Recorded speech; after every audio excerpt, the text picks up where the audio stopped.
মা মা মা আজকে কি ওই সানডে স্পেশাল চিকেনটা হবে? না না, আজকে কিন্তু চিকেন টিকেন কিছুই না, আজ কিন্তু ফিশ হচ্ছে। দেখ আজ যা হচ্ছে না, গন্ধরাজ সাইপিনাস ভেটকি মাছ নয় কিন্তু। কিন্তু না খেলে কেউ বলতেও পারবে না যে এটা ভেটকি নয়। রান্নাটা করার জন্যে প্রথমেই কিন্তু লেবুর গায়ের যে সবুজ খোসাটা একটু গ্রেট করে নিয়েছি, আর লেবুর রসটাও চিপে নিয়েছি। তারপরে প্রথম কাজই হচ্ছে আমার মাছটাকে ম্যারিনেট করে নেওয়া। মাছের সঙ্গে লবণ, একটু গোলমরিচের গুঁড়ো, একটু কর্নফ্লাওয়ার, একটু লেবুর গ্রেট করা খোসা আর একটু লেবুর রস দিয়ে ম্যারিনেট করে ঢাকা দিয়ে রেখে দিয়েছি।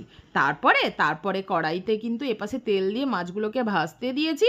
আর ওপাশে দেখো মিক্সিতে একটা পেস্ট তৈরি করে নেব, আদা রসুন পেঁয়াজ আর কাঁচা লঙ্কা। তারপরে মাছগুলোকে ভালোভাবে ভাজা হয়ে গেলে তুলে রেখে দিয়েছি। আর ওই তেলেই আরেকটু তেল দিয়ে গোটা গোলমরিচ ফোড়নে দেব।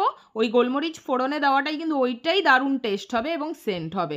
তারপরে দেখো ওই যে বাটা মশলাটা দিয়ে আমি কিন্তু কয়েকটা চেরা কাঁচা লঙ্কাও দিয়েছি আর একটু ফ্যাটানো টক দই দিয়েছি, ভালোভাবে কষিয়ে তেল বের করে নিয়েছি।